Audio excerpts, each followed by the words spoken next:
This evening we're going to talk about the church's missionary transformation. It's going to be given by Dr. Philippa Whitford, who is a consultant breast cancer surgeon and a consultant surgeon at Cross House. You've probably seen her there, but she definitely says she's not doing any consultancies tonight. She spent 2 years as a medical volunteer also in the UN hospital in Gaza and in Palestine, but that's not why she's here tonight. She's here tonight principally because she has been involved, as many of us have been, in the were involved in the pastoral ministry course that the diocese ran some years ago, and since that time has been anxious to become more involved in adult education, and I'm very happy to give the floor to Dr. Philippa Whitford.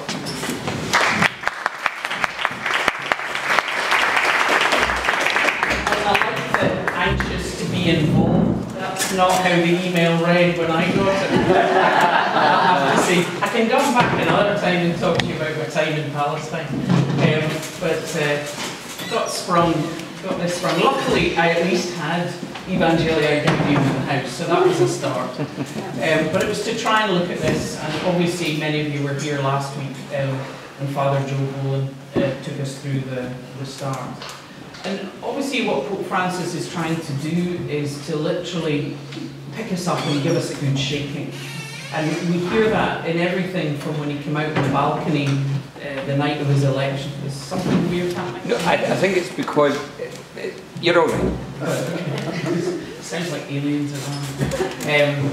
And Evangelii Gaudium is part of that. It's thinking about, we talk about the fervour of someone who's been converted. And often that's not what we have. You know, we're in our comfortable slippers doing what we always do. And you really get the feeling that he wants us to realise that it should be totally different. We should be passionate about our faith, and we should be passionate about evangelising other people.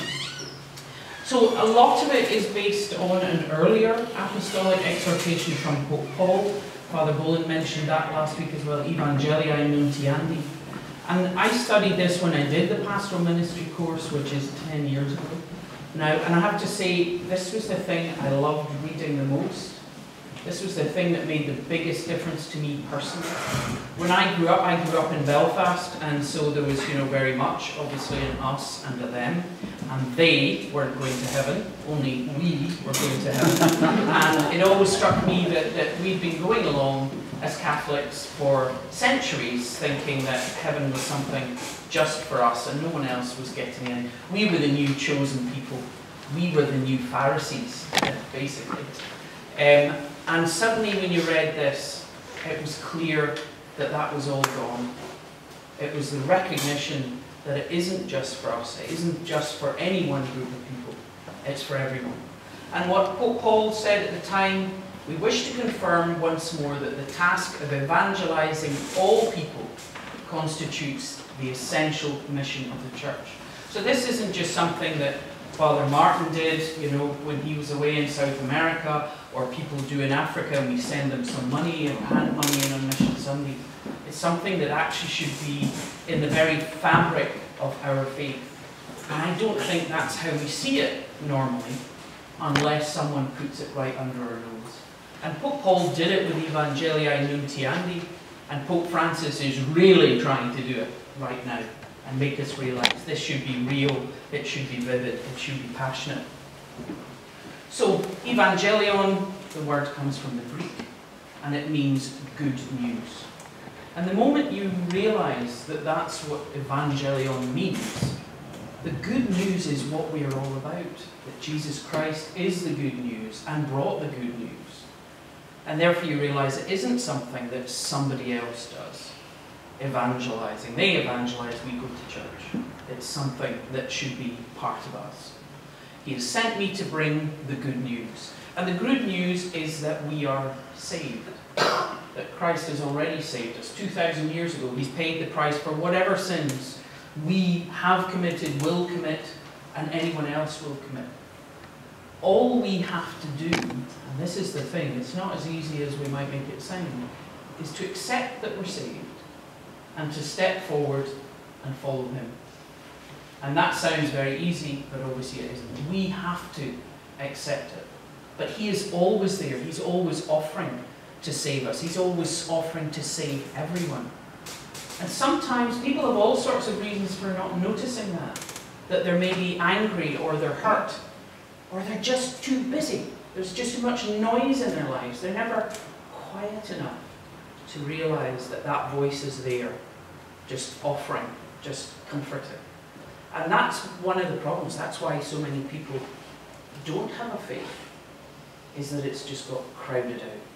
We see the tide of belief in places like Eastern Europe and Africa rising higher, and we see it in our country ebbing lower, because people think they've found something better to do, to buy more stuff, own more things, fill their bank accounts.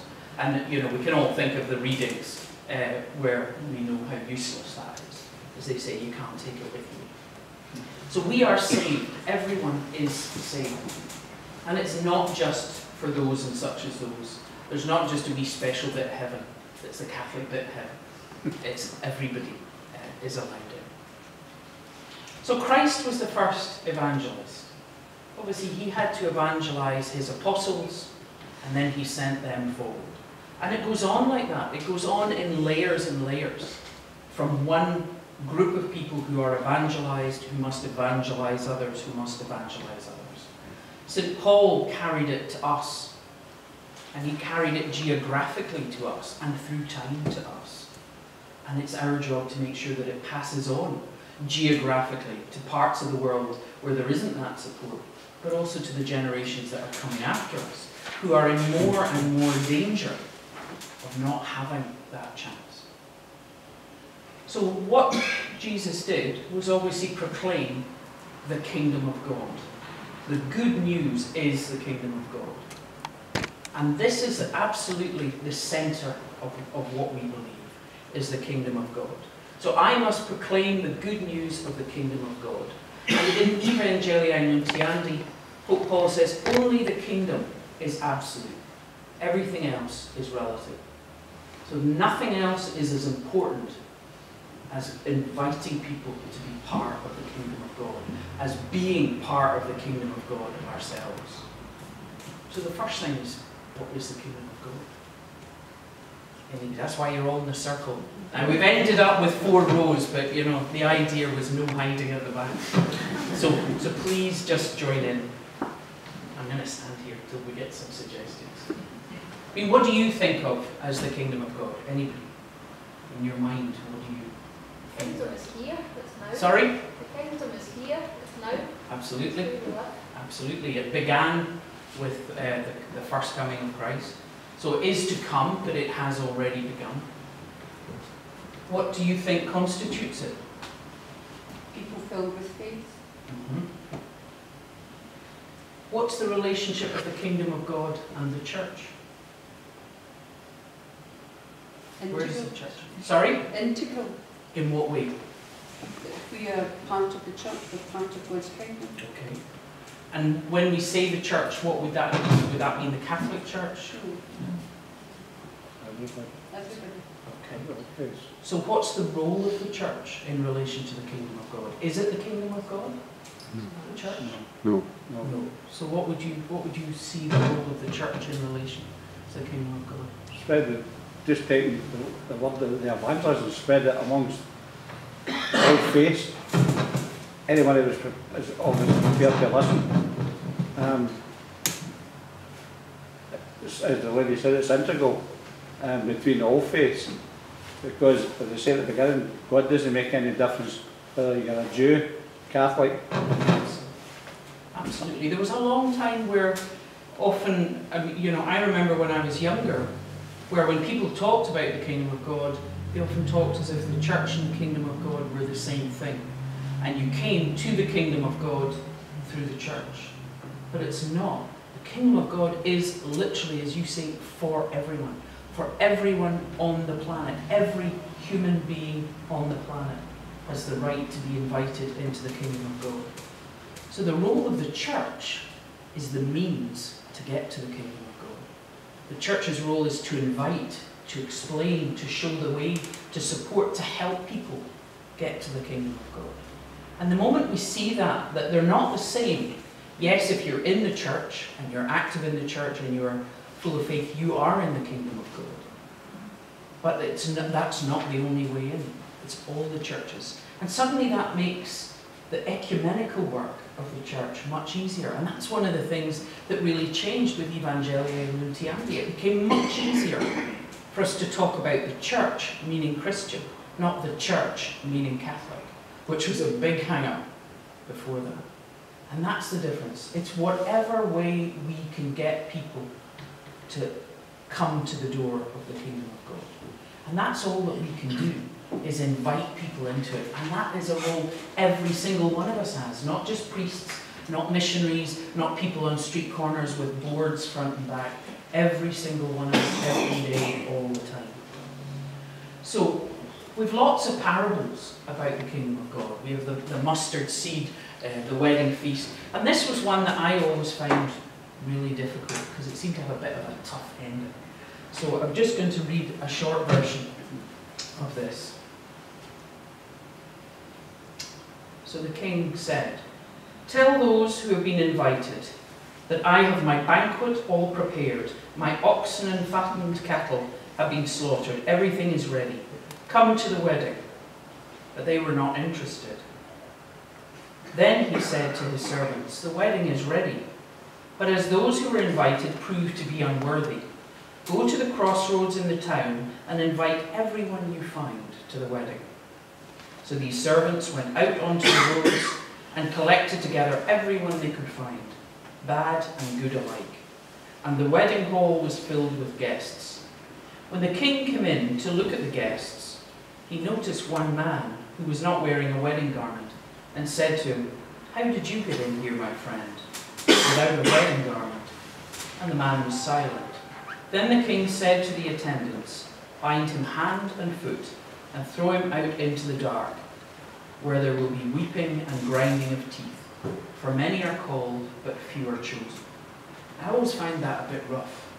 You know, go to all that trouble, all the people who got the posh invite wouldn't turn up.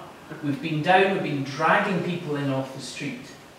And then because somebody's sitting there not with the right frock on, they get thrown out again. And I always really struggled with that. But the good thing, because this came up about a month ago in church, you'll remember hearing it, and because I was trying to think about this, I found that it was actually easier to find my way through it. So, the chosen guests wouldn't come, so who are they? The Jews. Yeah. So that's all pretty clear. The servants were sent to call everyone from the crossroads. Okay, so who's everyone at the crossroads? Everybody else, the Gentiles. Yeah, everybody else. So the servants obviously were the evangelists who took it out, who took it all over the world, and gave us the chance to be invited 2,000 years ago. But the man without the wedding garment was thrown out. Anyone got any ideas of how we reconcile that? He refused to participate in the kingdom. Yeah, he wouldn't put on the white garment. What is our role now in this parable? Are we still the everyone at the crossroads in this day and age, do you think? People like us, people who are in church, people who are trying to be active. What do you think our role in this now is? Are we the chosen guests that won't come? No, well, there is a wee bit, you know, we do kind of evolve into the Pharisees eventually, but no, in this, or the role we should have, let's just say, the servants, absolutely. We've already been the everyone else who came. In our generation, in our time, we are the servants, and we're the ones who need to go out to the crossroads and invite everyone else. Absolutely everyone else. And what we need to see is that actually the only right people have is to be taken up to the door of the wedding feast and the door opened and them shown in. We can't make them put on the white garment. People will make that choice. And the judge in the end of whether people have accepted that white garment or not isn't us. That judge is God, the King, who will say, no, I'm sorry, you were invited in, you were given a chair, you were sat at the table, but you absolutely would not put on a white garment. That isn't our role. Our role is to make sure that every single human being on the planet has had that invitation in both space, across the world, and in time, in generations. So, we are the servants. Our job is to go out to others, to seek those who have fallen away, so people who have left the church, to stand at the crossroads, to welcome the outcasts. And as Pope Francis says, even in the process, we get our shoes muddied in the street. He's a great man for kind of getting down in the mud and the streets. And that's what he expects of us. Not to be too nice, not to be above other people, not to be saying, we'll help them, we'll try and save them, we'll speak to them, but not them. They're not saved, they don't deserve to be saved. It's not our role. We are not the judges, and we should be grateful that we're not the judges. So we need to do this work, and we mustn't consider ourselves above it. Because the core thing is that we have to invite everyone to come to God. And it's our job to find a way. Different ones of us will have different talents, different ways of speaking, different people we can make connections with. And it's important that we, the living church, are using all of our talents to make connection with everyone that we possibly can. So we need to go forth to preach the gospel to all places, on all occasions, without hesitation, reluctance, or fear. So no matter what is going on, we need to be bringing that forward. Now that doesn't necessarily mean we need to go up and down Kilmarnock High Street with a board front and back going, yeah, it's my life. There's different ways that we do that. And we all need to find our way of doing it. And find our way of letting that seep out from us in our normal lives. So it's not just the Jews, not just the Catholics, not just the Christians, not even just good people, but everyone. And it's that last step that sometimes we find quite hard, is that it's for everyone. So we need to share the good news. And what the two popes had said, if the whole church, this comes from Francis in Evangelii Gaudium, if the whole church takes up this missionary impulse, she has to go forth to everyone without exception.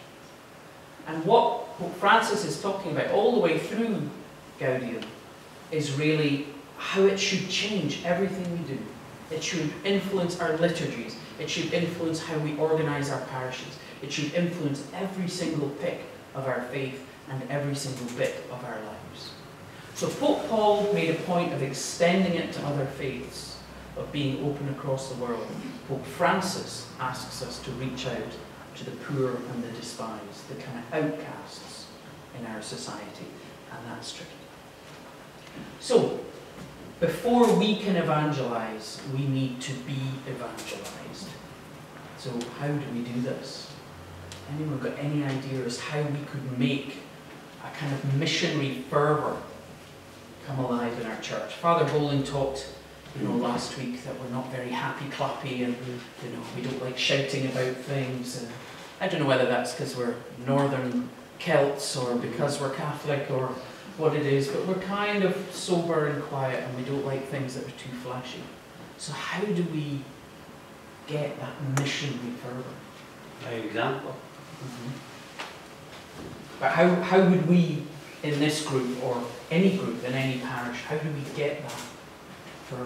An example from who or from us? From the teachings of our own church. And I don't just mean the Catholic Church, I mean any church. But what worries me slightly is somehow or another you're only talking about the kingdom of God being all this collection of churches, but with poor people out with this, who don't do anything about the church. Oh, but, well, I don't, that certainly isn't what I was meaning when I said every person on the planet. It's every person on the planet. Yeah, well, that's what I was saying, is every person, every human being on the planet needs to be invited. So that involves supporting priests or missionaries to go all over the world. but it also involves people to go into the dark corners of our society, but it also involves us, in our workplace, in our families, wherever. So no, I'm sorry it sounded like I just meant churches. I thought I said that I meant every human being on the planet.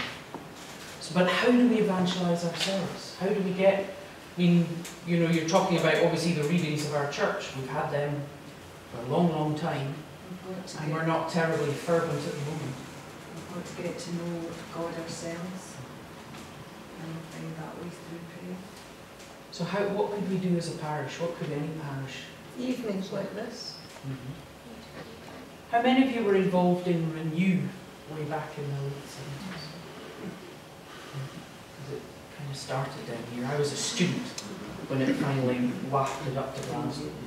And obviously that's a lot of what happened in Renew. Little groups, big groups, exploring things that we hadn't explored, just among ourselves, sometimes led by the priest, sometimes actually just a small prayer group. Because we haven't done that for a long time. We don't have all that many visiting missions to us, to evangelise us. We don't go and retreat as much as we maybe did, or certainly I remember when I was a child. And therefore we go along in a pattern of, you know, going to church on a Sunday and whatever else we do, but it's a repetitive pattern. And the great thing about missions or retreats is it takes you out of that comfort zone, it puts you somewhere different, it makes you look at it different. And that's one of the things that maybe we need to get back to. Maybe we need to have more missions, maybe we need to go on more retreats and take ourselves out of that routine going to church so that we actually explore it. Because we're not going to manage to invite other people if we're just kind of plodding along. They're not going to go, wow, what does that person have? I want some of that. Because that's what we're looking for. So we should be joyful. Father Bowman said last week, we're not always good at joyful. Happy clappy is definitely a challenge. It doesn't need to be that. But the best way to evangelise other people is the witness of a life that is content and happy and full of love. People are looking for something. You see that in all these kind of crackpot spirituality things that people are going for. Crystals or, you know, whatever. They are looking for something because everyone does that. And they've rejected the churches and they don't know where to go. They're lost. And if they see us, if they work with you, if they live near you, if they meet you in a shop regularly and realise that person is incredibly happy and joyful, even quietly inside themselves, they're going to want some of that. And that's how we can have the opportunity to speak to other people. Do we tend to do what Father Boland spoke about last week? Our church gets a bad name as just lists of what you can do, as opposed to what you can't do. And that's how people see us from the outside. That's a Catholic thing. They think Catholicism is just lots and lots and lots of rules. And obviously this is to encourage us to go past that so that we can show the core of our faith is inviting people and joining those people in the kingdom of God. And therefore, that is something that we should share with all others. So, our religion shouldn't be a burden. We shouldn't be burdening other people with it, and we shouldn't look like we are burdened with it. Because if we're going around with stooped shoulders and kind of hobbling around under the weight of our religion, it's not exactly going to attract other people. We need to be patient. The sower shouldn't get too upset at the weeds that will come up in among the good grain. In that reading, they don't try and pull the weeds out, they just leave them. Let them get dealt with at harvest time. Whereas we tend to get annoyed if something doesn't come to fruition. So what it says in this part is we should let the word take flesh and bear fruits of new life, however imperfect or incomplete these may appear. It's God who will encourage them to go forward and reach perfection. Whereas, we do tend to get a bit moany and sometimes a bit bitchy and a bit gossipy about so-and-so isn't pulling their weight or doing whatever. And that's a habit. It's a habit we slip into. And once you slip into it, you find you do it all the time. So we also need to give each other a break. We also need to support each other because we may all be in church But not all of us are in the kingdom of God all the time. Sometimes we're just in church, pedaling along, not actually actively in the kingdom. And that's where we want to be. We need to avoid creating barriers. Now, particularly, this is, I think, quite a strong quote from Pope Francis. The faithful, in listening to completely orthodox language, take away something alien to the authentic gospel of Jesus Christ, because that language is alien to their own way of speaking. Now, obviously, that was the whole point of changing from Latin to English or German or whatever the local language was. But sometimes the sheer way that language is used, and some of the rewritten ways of language in the Mass, consubstantial, I'd have to say, is not words working with young people. Or even as an old person myself, that is an easy word to kind of get your head around. So we do get stuck in these things. In this way, we hold fast to a formulation while failing to convey its substance. The only thing that matters is passing the meaning on in a true and clear way. Now, I don't mean jazzing it all up into hip language that actually loses the meaning, but having language simple that people can understand it at their level they're comfortable with. And that includes our young people. We waste so much energy over forms of words, and yet sometimes we're not giving it a message. And I would say that's particularly important for young people working with them. When language becomes just a la la la la la, you know, the way people used to say the rosary really, really, really, really fast. Some old lady behind you when you were 5 in church, you had no idea what she was saying. Or before the change in language, when the priest had his back to you and there was a whole, you know, going on, but it didn't involve you. And the problem is if we have very stiff, very exclusive language, whether that's in the parts of the Mass or in how the sermon is given, it excludes people. And we want to include people. And we need to remember, we must evangelize our young people. And that's something we assume because they're cradle Catholics, they've been baptized, made their sacraments, that's fine, they're a done deal. You think back to your teens, there comes a point where your acceptance of your faith from your parents has faded away in the rebellion of teenage years. And you have this gap in the bridge that you have to get over until you have your own faith as an adult.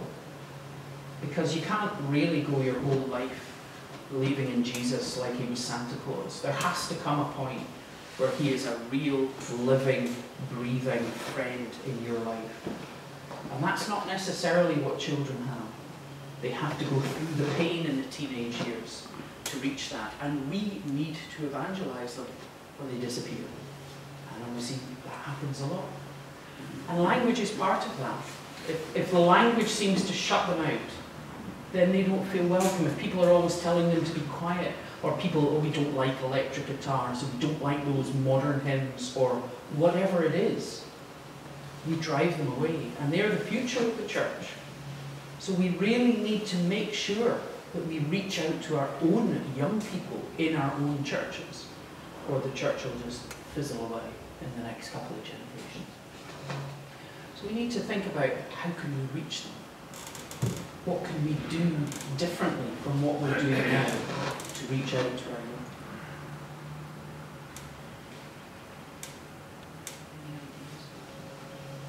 You see, I don't know, I know Father Martin's very active here, and I don't know whether you're all from this parish or other parishes, whether you have ideas in your own parish, or whether youth ministry is very active in your own parishes. As parents, we should sit down with our children and ask them what their opinion is of the church now. And if you conduct a dialogue between your children, they will tell you what they're finding wrong with the church. And then there's a way you can explain to them through dialogue, as you say, how to bring them back into the body of the church, and then through that, back to the kingdom of God. Because if you don't speak to them, how do you know what they're feeling? How do you know why they're not coming to church on Sundays?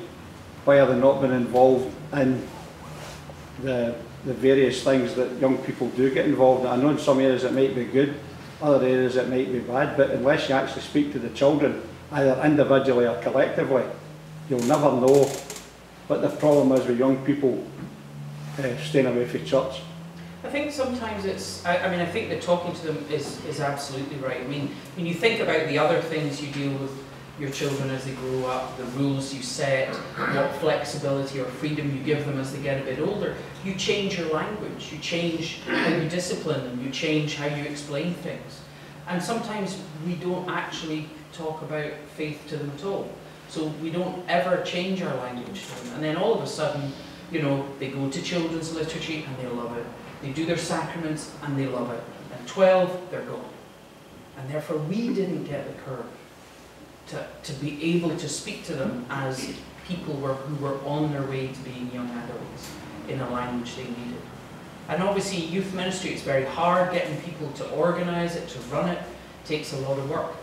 But that's one of the things that we absolutely have to do, is we need to get youth ministries active in all of our churches. And as you say, some parishes have a lot, some parishes have absolutely nothing.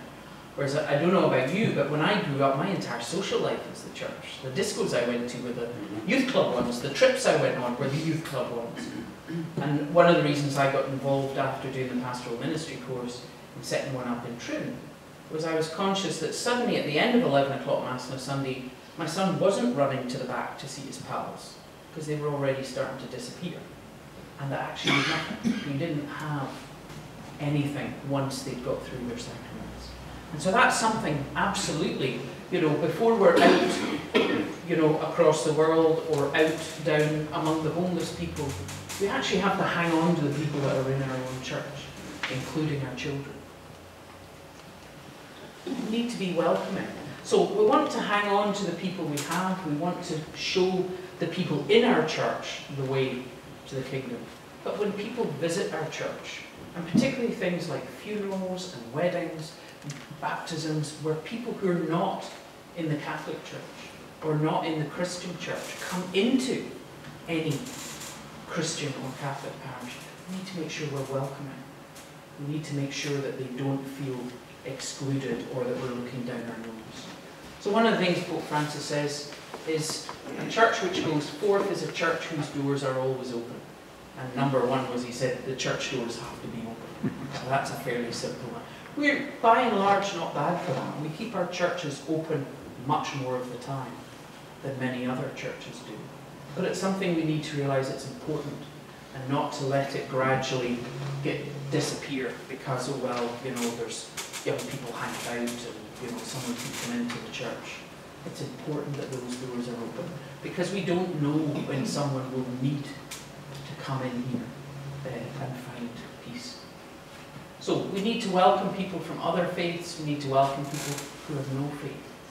The moment they step into our community, we need to make sure that they absolutely feel that they are being invited in and invited to come and sit at the table. Susan? Yeah?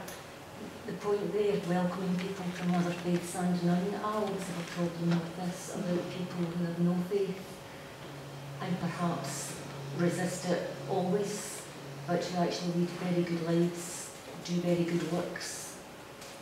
And I'm not quite, I've never worked out how, at the end of the day, how they are judged.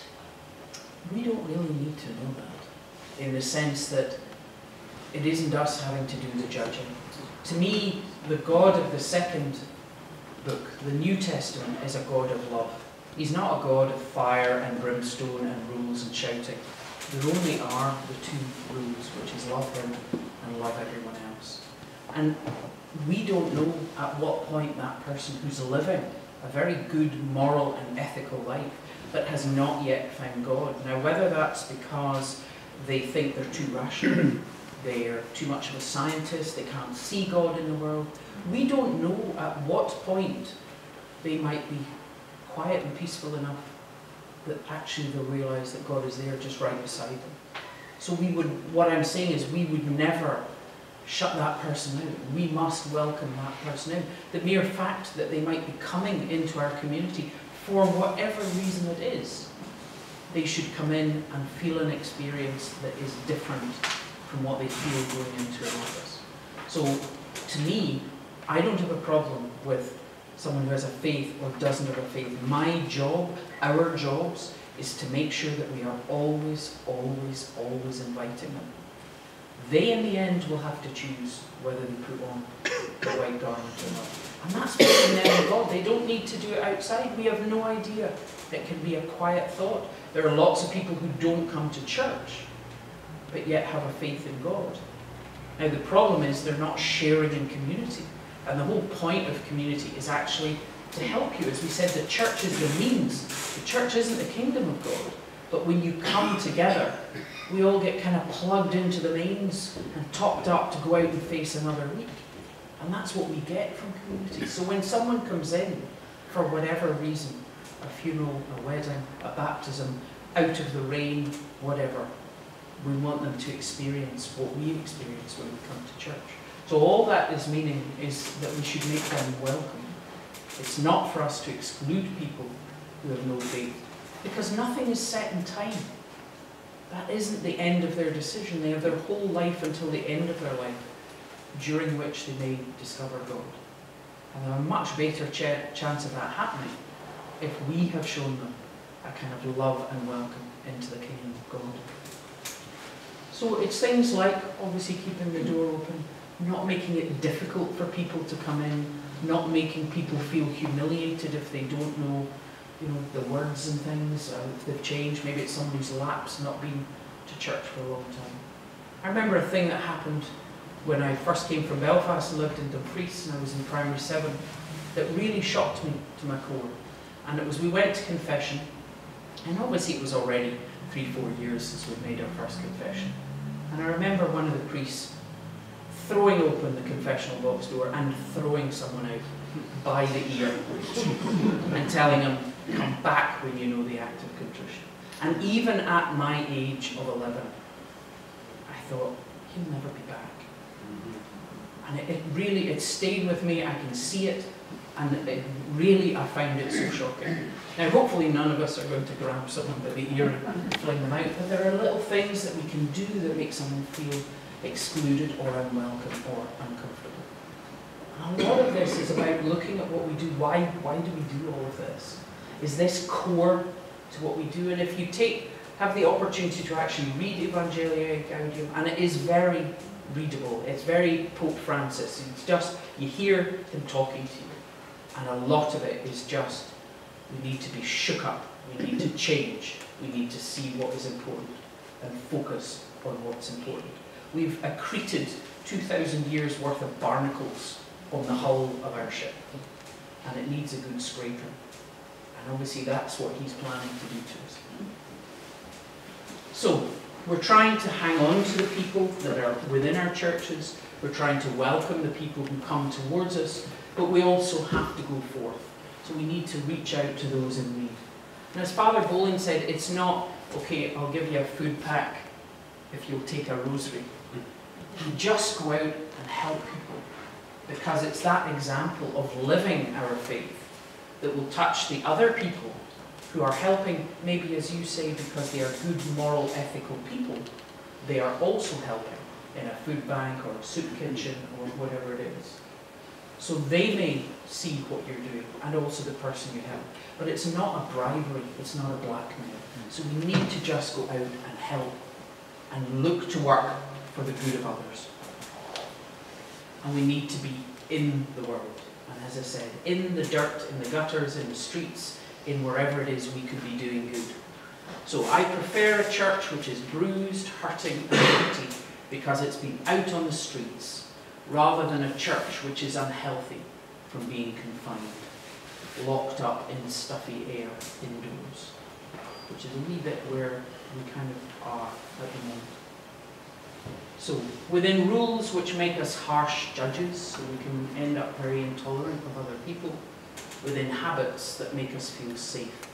So in that comfy little rut that we have, that is how it always was, and therefore we don't challenge ourselves. And obviously Pope Francis is really challenging us in this. So he wants us to reach out and touch the despised, the discarded. the drug addicts, the homeless, the schizophrenic, the wino, the person who is absolutely on their uppers, the person you don't like, the bully. Sometimes it's easier to hurt someone who is in need than to hurt someone who is actually, to help someone who is bad. But if you remember right at the beginning, it isn't just the good, it's everyone. And the more we reach out, the further we get from our comfort zone, the harder it gets as we try to help people who are further and further away from us and our comfort zone. So turn no one away. He quotes St. Ambrose, who says, "The Eucharist, although it is the fullness of sacramental life, is not a prize for the perfect, but a powerful medicine and nourishment for the weak." It's the thing that tops us up. It's the thing that gets us through another week. It's the thing that helps us feel peace at the end of a Mass and the Eucharist. So it's not, I mean, one of the things that I think is so strong about the Catholic Church is that we're a church of sinners. We have confession. We accept that we fail. We accept that we go on failing. So we're not a church that you have to be really, really good to get into. It's a church that's there to help people who are not managing to be perfect. And it's important that we see that and continue that. And don't create these barriers of, well, we're not going to let you in unless. We're not going to let you in because of whatever. And obviously that's something that Pope Francis is very much tussling with at the moment, as we know. Looking at some of the issues that leave someone not able to take part in our Eucharist. And that's going to take time. Titanic wasn't turned on the sixpence. So, judge not lest you be judged. Obviously, that's something we should be so grateful that we are not the judges. Because when you read that story and you see the guest there and he's not in the white garment, why not? Did he not have one? Did he not choose to do it? Did he not understand that he had to do it? You know, it's not a role I would like to decide who comes into heaven or who doesn't. But my kind of image of God is very much that he's one of love. And I find it hard to believe that he'd be throwing people out willy-nilly because they said the wrong words for the act of confession or anything else.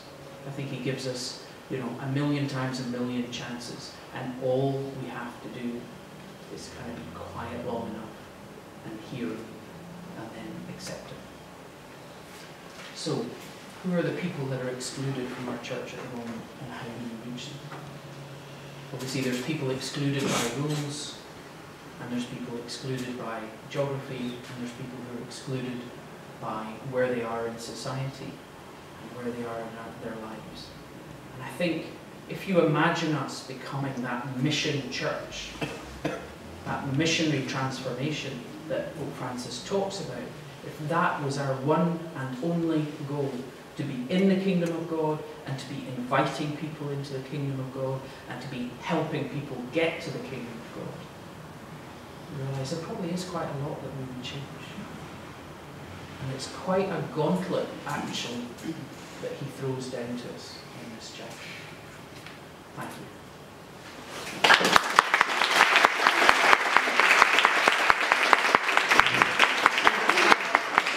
Does anyone have any comments that they'd like to make, thoughts that they have, or where you would like to go with that?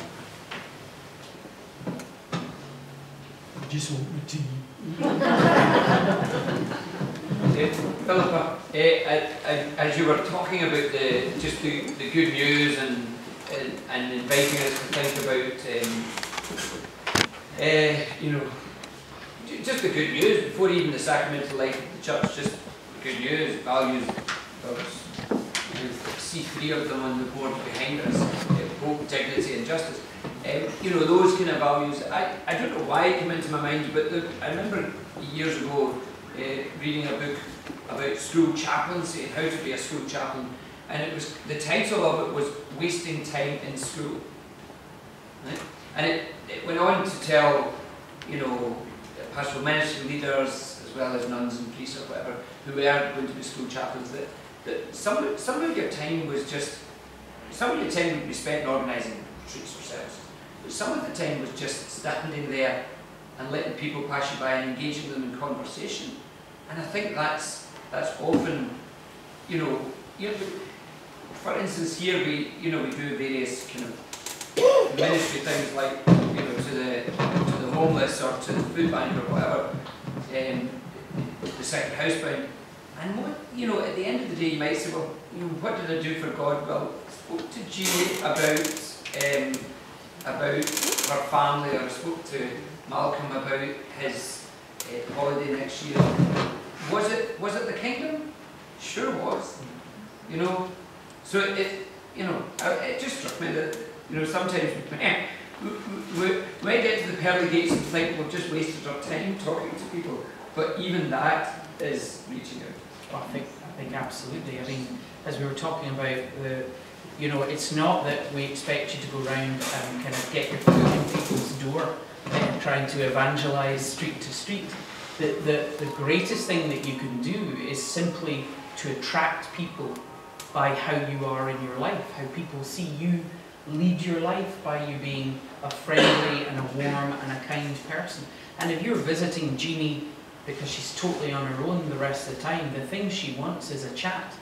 My husband's a GP, and we spent a year in Tobermory when he did his trainee year, and he used to go and do his round on Ulva once a month, and there was a wee lady with diabetes and a really awful foot.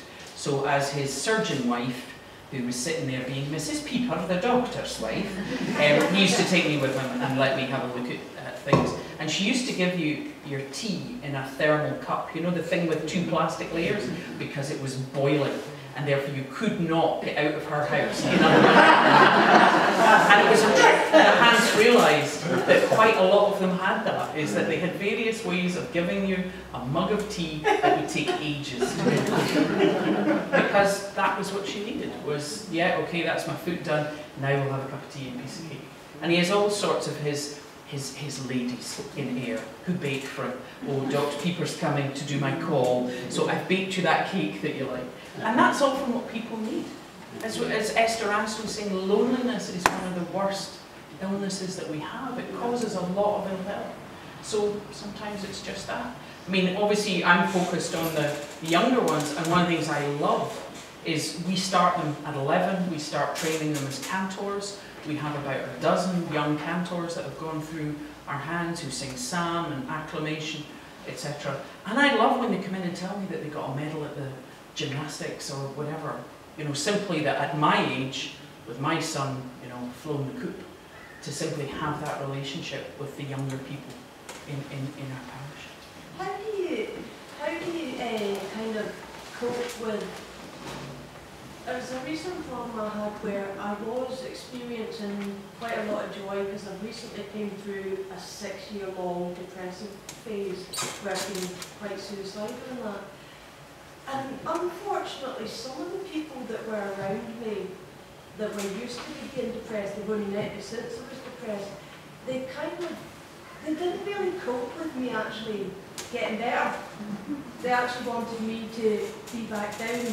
And how do you actually manage, because I've changed in the past few months where I'm not quite as joyful, and I am, there is more negativity coming in purely because I'm fitting in. So how do you manage not to fit in? Well, I think not fitting in is an ambition that all of us should actually have. I think if we simply start in our adult lives to not fit in, we're probably doing something kind of reasonably right. Yeah, but I think I'm going to fit in. Yeah, well, I think that you shouldn't. I mean, some of it is the culture of our church, but some of it is just our culture as a country. You go down to Spain and Italy, and you send us down. And 1 week in short sleeves and sunshine, and we'll be fiestaing and whatever with the best of them. But up here with our grey and our wind and our sobriety and our drich and our doer and whatnot, it's like the painters talk about the colours that you get in the Med, and up here you bought that lovely piece of Portuguese pottery because it looked fabulous, and you bring it home and you can't find anywhere in the house that it will be fixed. So overt joy is just something that we struggle with culturally, but that doesn't mean you should dampen yours down, because quite the opposite. You might just you know, knock into someone else and cheer them up. And, you know, that's, so actually it's spreading more joy we should be doing, not all being in, you know, pinstripes and uniform and making sure that we're all on a level playing field, neither too down nor too up. So I don't think you should try to fit in. I think if you feel joyful, especially after going through all of that for 6 years, I think you should celebrate feeling joyful and allow yourself the permission to feel joyful.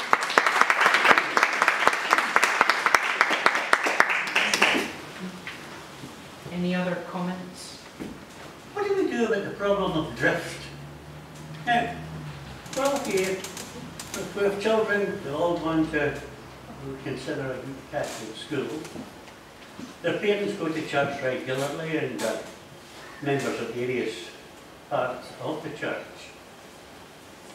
But when they leave, when they go to university, if they go or they go into their job, and you find that other attractions start pulling them away. How do you prevent that drift from taking place? Because the parents still go to church. I think, I mean, that's what I mean about evangelising our young people. I think it is very difficult, and I think that sometimes we are thinking, I wouldn't say too much about people outside, but we're certainly not paying enough attention to our young people inside. We think when we've seen them safely up and through their sacraments, it's kind of job done. And like everything else about the teenage years, it absolutely isn't. They go through absolute upheaval, absolute rebellion. And one of the things that certainly I found in our youth ministry is it allowed us to hang on to them until they were virtually going to college. So we were keeping them involved, we were giving them work to do. So when my son's lot went off at kind of 17 and a half, we did like you do in Primary 7, we did a commissioning mass. And we had 8 17-year-olds lined up at the front. Now, the previous lot had gone at 12, it disappeared at 12. Now, most of them, they're all away at uni, they won't be going to church other than Christmas and Easter. And they do drift away. But if you've managed to get through the teens so that you've been speaking to them in adult language, a lot of them come back. They come back when they meet their partner, they come back when they get married, particularly come back when they have their children. Because suddenly they see what their parents' relationship to them was, what unquestioning love feels like. But if they've gone at 12 and just not been part of anything, the last time they heard anything was in childy language. And you know, the more we can invest in them up through their teens, the more we can offer dynamic chaplaincy at university. I mean, I was lucky at Glasgow University, the chaplaincy was really powerful, so it was a wonderful thing to be part of. But drift will happen, but you have to get as much into them of foundation so that there's something that actually brings them back. And you need to keep inviting them back. In the end, it's not our job to go out and lasso people or tie them up, but it's to make sure that relentlessly we hold that door open, we lay the carpet down, we put out the chairs and try and invite them back. But in the end of the day, they have to put on the white garment. And there isn't an easy way, and just because we're parents, all of us who are parents know that we have about yawn power once they're about 15 onwards. So it isn't easy, absolutely. So it's trying to keep them, I would say, involved. What I've experienced in our youth ministry is the easiest way to keep them involved is give them work. So trying to entertain them doesn't work. They actually have to be doing the work. So getting the young people to deliver the ministry to you, that's when we get our biggest turnout. When we are doing a special liturgy run by the youth ministry for the parish. And that's when we are dynamic. If we try and lay something on, it's really hard to pitch what they want. So there's things like that, and obviously you need to have a youth ministry that are willing to be active. But as parents, we also need to do it. So we have to cut them some slack, but we have to keep inviting them. They have to feel welcome. And they have to have enough memory of being at church, being a nice community, and not someone going, look at that style of your hair, and take your cap off, boy, what shoes are those? You know, and we've all heard that. You know, the teenager comes through the door, and the pass keeper straight away gives them a telling off for whatever it is. you know, those are things we're not even thinking, we're not even concentrating. And like the throwing someone out of the confessional, that can be something they just turn on their heel and they go out. And it could be 20 years before they come back. So, you know, we do need to make sure that in every bit of work every one of us does in the church, in our homes, we are always invited. I think that's maybe something we need to get better at in the whole Christian community. It's about supporting people from making the transition of following religious rules into a journey of a personal faith. And I think that's maybe where a lot of teenagers when they're growing up just find that that's not really supported, and maybe having groups and practical things, workshops, as they call it. I mean, I think especially, you know, if they come to Mass and it's, you know, layers of language that doesn't speak to them, and then there's a 20-minute sermon that seems really repetitive and really academic, and, you know, sometimes we've all been there ourselves, you know, rolling around the pews thinking, in the name of goodness, you know, for a teenager, oh, that's just pain. That's just absolute physical pain. So we need to look at all of those things, but we need to think about, I mean, even when we have children in church and someone is tutting because a child is making a noise, you know, that we drive them out. What I always think of is, if Jesus was here, what would he do?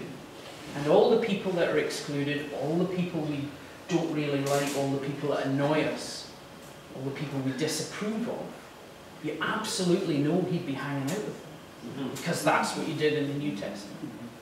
So I think a lot of that, I mean, we're not Jesus, we're never going to be as good as him, but if we just think, if he was literally here as a man, what would he do in that situation? What would he suggest? And I'm sure that that can give us some inspiration on things that we can do. I think, as you said as well, when we were teenagers, getting rid of black and white telly, go out in the street and kick football. I think the idea is, if we're going to do it in the modern days now, is get the Apple CEO to come in and be an evangelist, and we've all come in, because we've been shelling out free iPads and free mobile telephones, and that's what's obviously taken over. Modern technology has taken over where we're teenagers, and as I said, as the gentleman here said, you're seeing kids now of 8-year-olds running about with mobile phones, iPads. That's a religion. Sorry, but that's a religion. And the parents don't seem to be able to take them away and exclude them to their 12. But the saddest thing about that is that they're all on a computer by themselves. You know, and you know, you will find young people who are chatting on Facebook to someone who's one street away. Whereas when we were younger, you'd have been sitting around in each other's bedrooms, you know, kind of cooking up plans. But that's what we're faced with, isn't that? That's a challenge that the church is faced with. You're competing with modern technology, as you said. Would they rather come to church with their parents or sit talking to themselves on FaceTime or zooming halfway around the world, talking to somebody? That's what's taken over. And as parents, we've allowed it. I mean, I have absolute sympathy for it. We need to get better at using technology. Yeah, absolutely. Absolutely. But equally, it's not to fill our youth club with 20 iPads so that they all sit as individuals. It's to try and get them to realise that out in the real, physical, face-to-face world is still fun, is still nice to simply be with people. So sometimes that might simply be an achievement, to get your young people and go bowling, or to take them up to Braehead skiing, or to take them away camping for a night, to simply make them realise that being unplugged for a weekend is something that was great. There was an item in the press recently, and I found my grandson with his photo in the record, and what it had been they had been tasked with spending a weekend away from any kind of communication, electronic communication at all, and they found it very, very difficult. And that's the ultimate advantage. But I think that's because they have literally, in the second half of his teens, he will have been literally on something all the time. You know, they're waking up, and in the morning the first thing they're doing is checking the text that we've been in. It wouldn't even occur to the likes of us to do that. But I just wonder how many folk in here actually would tweet. Tweet anyone on Twitter?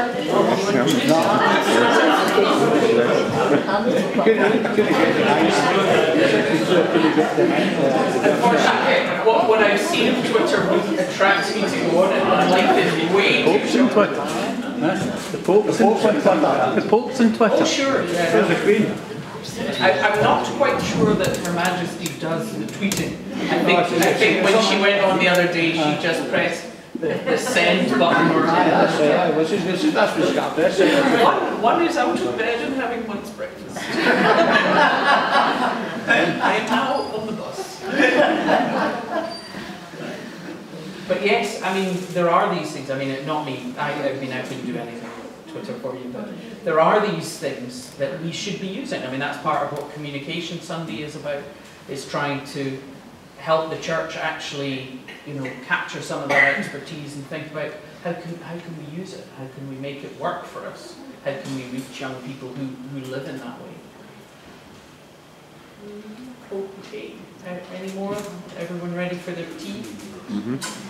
Okay, thank you very much. Father Martin has asked me to give a vote of thanks, and it's a great honour for me. Some people achieve honour, but it was thrusted in me, but I'm delighted that I've been asked to say thank you. Because how lucky are we that we have been fortunate enough to hear Father Joe last week and you this week. And the three things that I have taken from this is hope. Hope that if we have given the foundation to our children to love their faith as we love it, there will be hope as they grow in their own life, that they will come back to that because the solid foundation is there. And the next thing is that we mustn't be complacent in our faith. We must be reaching out to Jesus and God at all times. We know He's there, but sometimes we forget He's there.